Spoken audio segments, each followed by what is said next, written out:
ابتدا ہے رب جلیل کے بابرکت نام سے جو ہمارے دلوں کے بھید خوب جانتا ہے۔ Dear audience and dear students, کیا آپ ایک اچھا مقرر بننا چاہتے ہیں؟ کیا آپ مقرر بن سکتے ہیں؟ کیا آپ تقریر کرنا سیکھنا چاہتے ہیں؟ تو پھر آئیے، کریکٹر بلڈنگ آپ کے لیے ایک نیا پروگرام آئیے تقریر سیکھیں لا رہا ہے، اور یہ پہلی ویڈیو ہے جو اس سلسلے میں آپ کے سامنے پیش کی جا رہی ہے۔ امید کی جاتی ہے کہ آپ اس کو توجہ کے ساتھ سنیں گے۔ یہاں ہم چند اہم نکات آپ کے ساتھ ڈسکس کریں گے۔ سب سے پہلے ہم دیکھتے ہیں کہ اصل میں تقریر کیا ہوتی ہے اور اس کے اہم پوائنٹس کون کون سے ہیں۔ تقریر کے لغوی معنی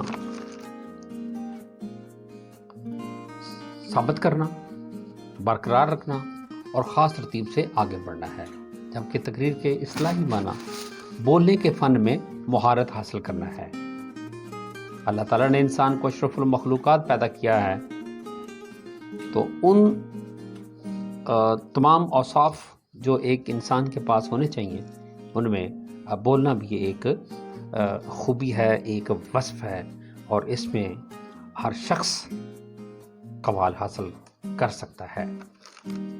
لیکن وہ کون کون سی باتیں ہیں، وہ کون کون سے پوائنٹس ہیں جن کی بنیاد پر ہم کہہ سکتے ہیں کہ ایک طالب علم جو ہے وہ اچھا مقرر کیوں نہیں بن پاتا؟ سب سے پہلی بات کہ طالب علم کو خاص طور پر اپنی صلاحیتوں سے واقفیت نہیں ہوتی، اسے آشنائی نہیں ہوتی کہ اس کے اندر کتنی صلاحیتیں اور کتنی خوبیاں اس کے اندر موجود ہیں، جس کی وجہ سے وہ ایک اچھا مقرر نہیں بن سکتا۔ دوسرے نمبر پر ہم دیکھتے ہیں کہ پاکستان کا تعلیمی نظام اور خاص طور پر امتحانی نظام ایسا ہے کہ آج کا طالب علم خاص طور پر نمبر لینے کے چکر میں، آگے بڑھنے کے چکر میں ان تمام ہم نصابی سرگرمیوں سے کنارہ کش ہوا ہوا ہے، جس کی وجہ سے وہ تقریر کے فن سے بھی ناآشنا رہتا ہے۔ اور تیسرا پوائنٹ معذرت کے ساتھ یہ کہ اساتذہ کی عدم دلچسپی۔ اسکول، کالج اور یونیورسٹیوں میں اکثر اساتذہ بذات خود اس فن سے ناآشنا ہیں، اور پھر وہ دوسرے طلباء کو بھی، اپنے طلباء کو بھی اس فن سے آشنا نہیں کر سکتے۔ چوتھی بات یہ ہے کہ اعتماد کی کمی، اور اعتماد کی کمی بھی کوئی بائی برتھ نہیں ہوتی، بلکہ یہ لیک آف پریکٹس کی وجہ سے اور رغبت نہ ہونے کی وجہ سے، موٹیویشن نہ ہونے کی وجہ سے اعتماد میں کمی رہ جاتی ہے۔ پانچویں بات ہے حوصلہ افزائی کے کم مواقع۔ کوئی بچہ اگر مقرر بننا چاہتا ہے تو اس کو اس طریقے سے اس کی حوصلہ افزائی نہیں کی جاتی جس طرح سے حوصلہ افزائی کرنی چاہیے، اور حوصلہ افزائی کے ذریعے ہی آگے طالب علم جو ہے وہ اس میدان میں آگے آ سکتے ہیں۔ لہذا ضرورت اس بات کی ہے کہ انتظامی لحاظ سے اور سرکاری طور پر تقریر کرنے کے فن کو خوب طریقے سے، اچھے طریقے سے اس کی حوصلہ افزائی ہونی چاہیے۔ اور چھٹی بات جو میں سمجھتا ہوں وہ یہ ہے کہ والدین کی عدم دلچسپی۔ والدین بھی اتنی دلچسپی نہیں لیتے کہ ان کا بیٹا یا ان کی بیٹی یا ان کا بچہ جو ہے وہ مقرر بن سکے۔ یہ چند ایک پوائنٹس سے جن کی وجہ سے میں سمجھتا ہوں کہ بچے جو ہے وہ تقریر کے فن سے ناآشنا رہتے ہیں۔ اب ہم دیکھتے ہیں کہ تقریر کے دوران کون کون سی چیزوں کا خیال رکھنا پڑے گا۔ سب سے پہلی جو بات ہے وہ ہے تقریر کی تیاری۔ اگر آپ نے تقریر خود لکھی ہے تو یہ ایک علیحدہ ایشو ہے کہ اپنے ٹاپک، اپنے عنوان کے مطابق آپ نے لکھنا ہے، اس کو سجانا ہے، اس کو خوبصورت بنانا ہے، اور اپنا مواد جو ہے وہ اپنے وقت کے مطابق اس کو ایڈجسٹ کرنا ہے آپ نے۔ تیاری کے سلسلے میں ہی میں یہ کہنا چاہوں گا کہ الفاظ کی صحت کا خیال رکھنا ہے، یعنی کہ تلفظ کا خیال رکھنا ہے، اور خاص طور پر جو اشعار پڑھے جاتے ہیں اس کا ایک فن ہے، وہ بھی آپ کو سیکھنا ہے، وہ اس کا اوزان ہے، اس کا خیال رکھنا پڑتا ہے۔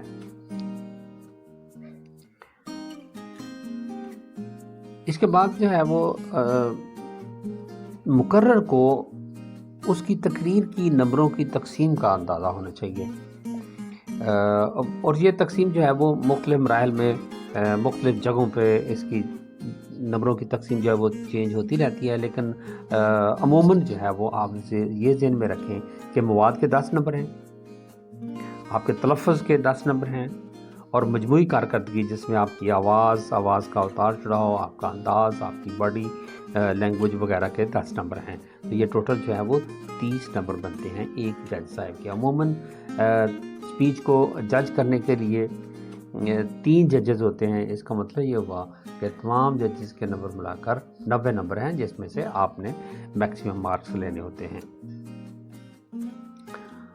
تقریر کا آغاز یہ بھی بڑی اہمیت کا حامل ہے۔ سب سے پہلے تو آپ نے اجازت لینی ہے ججز سے، اور اگر کوئی مہمان خصوصی ہیں تو ان کی توجہ حاصل کرنے کے لیے آپ اجازت لے کر اپنی تقریر کا آغاز کریں گے، اور اپنے مائک کو اپنے قد کے مطابق اور ماحول کے مطابق اس کو ایڈجسٹ کر لیجئے گا۔ نہ مائک زیادہ نیچے ہونا چاہیے اور نہ مائک زیادہ اونچا ہو کہ آپ کو بولنے میں تکلیف ہو۔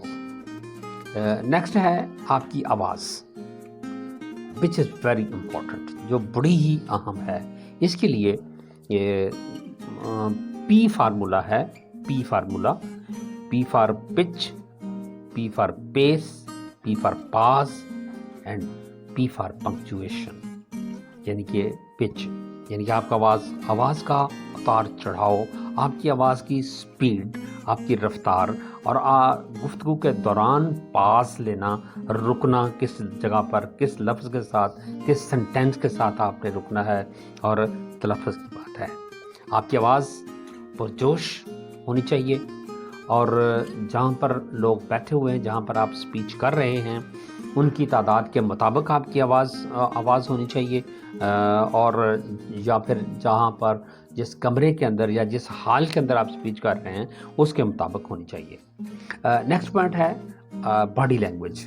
باڈی لینگویج بھی آپ کی آواز کی طرح بہت بہت عام ہے، اور باڈی لینگویج کے اندر سب سے پہلے ہم دیکھتے ہیں کہ چہرے کے تاثرات۔ آپ کے چہرے کے تاثرات نارمل ہونے چاہیے، نرم ہونے چاہیے، خوشگوار ہونے چاہیے، اور اسمائلنگ فیس آپ کا ہونا چاہیے تقریر کرتے ہوئے۔ نمبر 2 ہے اس کے اندر آئی کانٹیکٹ، یعنی کہ نظریں ملانا۔ نظریں کس سے ملانا ہے؟ آپ کے سامنے جو لوگ بیٹھے ہوئے ہیں، جو آپ کی اسپیچ سن رہے ہیں، ان سے آپ نے نظریں ملانی ہیں۔ بعض طلباء ایسے ہوتے ہیں کہ وہ ایک ہی طرف دیکھ کر ساری اسپیچ اپنی کر دیتے ہیں، لیکن آپ نے اچھا مقرر وہ ہے جو اپنی نظر کو ضرورت کے مطابق پورے حال کے اندر پورے حاضرین کے ساتھ وہ اپنی نظروں کو ملاتا ہے۔ اور یہ بات یاد رکھنی چاہیے کہ آئی کانٹیکٹ میں میکسیمم 4 سیکنڈ سے زیادہ آپ ایک شخص کی طرف نہیں دیکھ سکتے، اس سے آئی کانٹیکٹ 4 سیکنڈ سے زیادہ نہ کریں۔ باڈی لینگویج کے اندر جو تیسرا پوائنٹ ہے وہ ہے آپ کے جسم اور آپ کے ہاتھوں کی حرکات و سکنات۔ آپ نے ہاتھوں کو کیسے ہلانا ہے، کیا ڈائس کے اوپر رکھ دینے ہیں، کیا آپ نے ہاتھ باندھ کر کھڑے ہونے ہیں؟ تو یاد رکھنے کی بات ہے کہ ہاتھ باندھ کر کھڑے نہیں ہونا، نارمل طریقے سے ڈائس کے اوپر آپ نے ہاتھ رکھنے ہیں، اور ضرورت کے مطابق ہاتھ کو دائیں بائیں اوپر نیچے آپ نے اس کو موو کرنا ہے۔ باڈی لینگویج میں ہاتھوں کا، آپ کی نظروں کا اور آپ کی باڈی کا، اگر آپ دائیں سے بائیں گھوم رہے ہیں تو تھوڑا سا باڈی کو بھی آپ نے موو کرنا ہے۔ اس کے بعد وقت جو ہے وہ بہت اہم ہوتا ہے، اور اکثر سپیچ ایسی ہوتی ہیں جن میں وقت مقرر ہوتا ہے، اور اس وقت کے مطابق آپ نے اپنی سپیچ جو ہے وہ ختم کرنی ہوتی ہے، اور وقت کے اندر اور یہ عموماً 3 سے 5 منٹ کی تقریر ہوتی ہے. 3 منٹ سے اگر آپ کم کرتے ہیں تو بھی آپ کے نمبر کٹ سکتے ہیں، اور اگر 5 منٹ سے زیادہ ہے، خاص طور پر اوپر والے جو 5 منٹ سے ہیں، جتنے بھی سیکنڈ آپ زیادہ جا رہے ہوتے ہیں، اس میں یوں سمجھیں کہ آپ کے نمبر کم ہو رہے ہوتے ہیں. اور آخر پر ہے آپ کی اسپیچ کا اختتام. اختتام جو ہے وہ بہترین ہونا چاہیے، پورے جوش اور جذبے کے ساتھ ہونا چاہیے. بہترین اشعار جو ٹاپک کو ریپریزنٹ کر رہے ہیں وہ اس پر آپ کا اختتام ہونا چاہیے.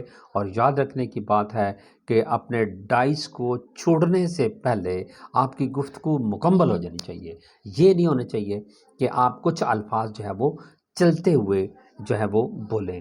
لہٰذا آپ نے ڈائس پر چند لمحات کے لیے کھڑے رہنا ہے اور پھر آپ نے سلام کر کے اپنی تقریر کا اختتام کرنا ہے. ڈیئر اسٹوڈنٹس، امید کی جاتی ہے کہ یہ ویڈیو آپ کو پسند آئی ہوگی. اپنے دوسرے لوگوں کے ساتھ شیئر کریں، اور نیکسٹ ویڈیو کے ساتھ انشاءاللہ تعالی ہم آپ کو کچھ تقریریں جو ہیں وہ بتائیں گے. 1 بائی 1 آپ ہر موضوع کے اوپر آپ اس چینل سے اسپیچ آپ کو مل جائیں گی انشاءاللہ تعالی. Thank you very much.